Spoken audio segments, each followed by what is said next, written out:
top 10 characters for the month of May 2024. And I got to give a big shout out to everybody that came out and liked last month's video. It was one of my most liked videos, so thank you for liking the video. Now let's get into the list, and the list is in no particular order.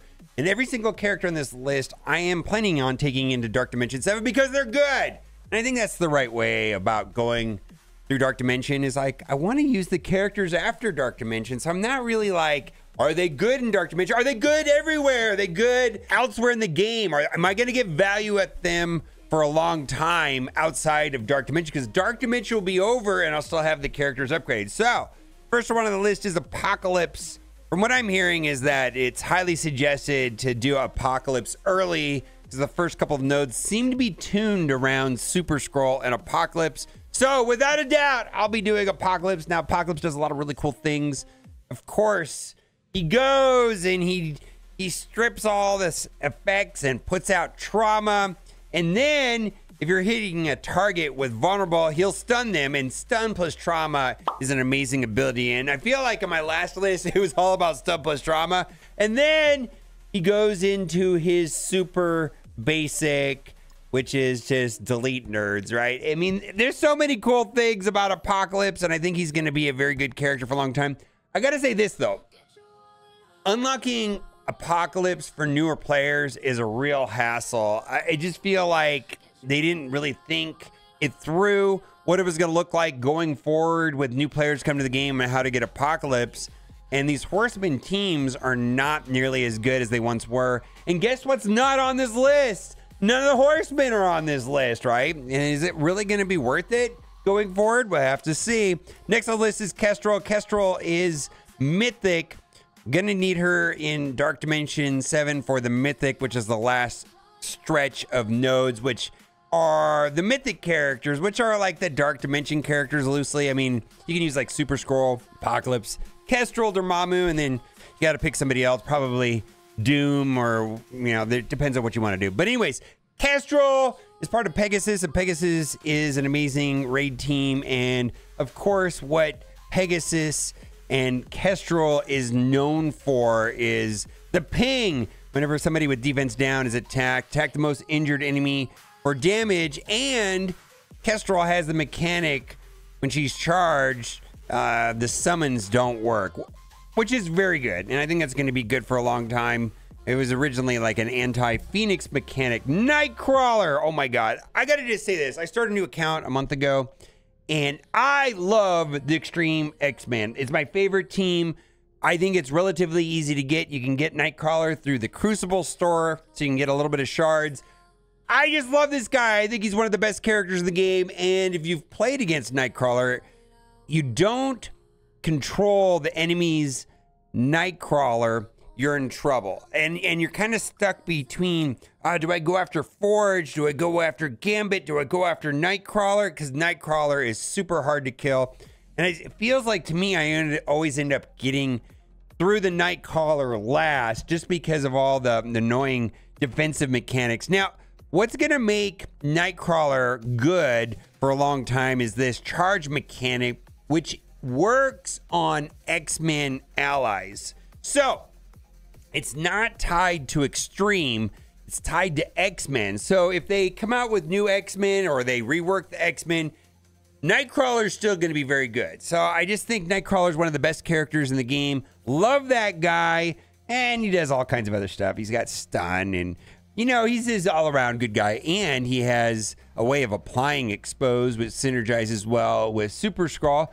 Yes, King the Conqueror. King does so much damage. He's so very strong. And in Crucible, he's amazing. And it's almost like the Cabal team in Crucible was designed around Kang. My goodness. I know for now we're splitting them up quite often. We let Master of Evil do their thing, and we let Cabal do their thing with somebody else.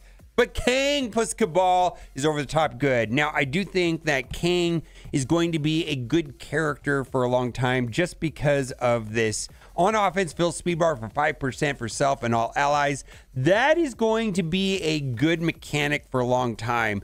If we look at like Emma and Cable, the character Cable and Emma, they still get use just because of their passives. And Kang does damage and does stuff. So this is going to make for a good character for a long time. Super Skrull. So I've been talking about the big three, and the big three are going to be Super Skrull, Apocalypse, and Black Knight. They're just three best characters in the game. Now, Mephisto's coming into the game, so Mephisto's out. Mephisto is the best character, and he's kind of in his own category, that is. But Super Skrull, yeah, still the best character of the game outside of Mephisto.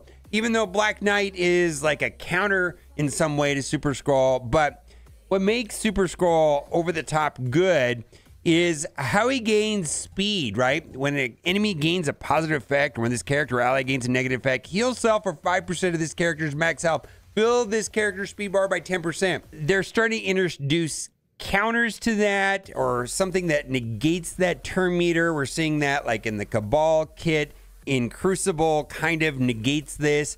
Black Knight pings him back, and so that Super Skrull ends up dying just from all the numerous attacks. So we're starting to get some counters, and soft counters and some hard counters to this, but Super Skrull was the best character and has been the best character in the game up until Mephisto came to the game. Next is Dormammu. Now, Dormammu largely is on his way out, but I still really like several things on Dormammu. There's Revive, but there's a lot of ways of getting around the Revive. There's Stun plus Trauma. That's always good. Then he gains Charge, and Charge, oh my god, I love the Charge mechanic on this character. Is on enemy turn, if charged, flip all positive effects to negative effects, apply 2 bleed to the enemy. Very useful, and that carries from match to match in certain game modes.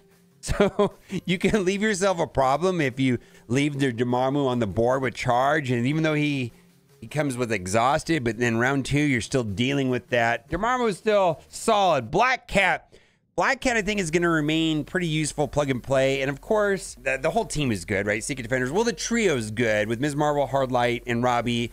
And I just want to say that Robbie was my first Gear Tier 19. Definitely taking him into Dark Dimension 7. But I just want to talk about Black Cat, because I think Black Cat is going to be good for a longer period of time on her own. And that has to do with her anti-revive mechanic. Clear Revive once from all enemies. Gain extra focus for this action. If any enemy had Revive once, gain Revive once.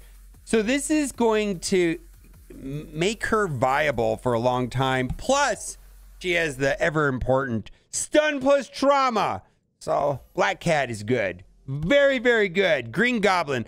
I really like Green Goblin's Charge mechanic because it does so many things.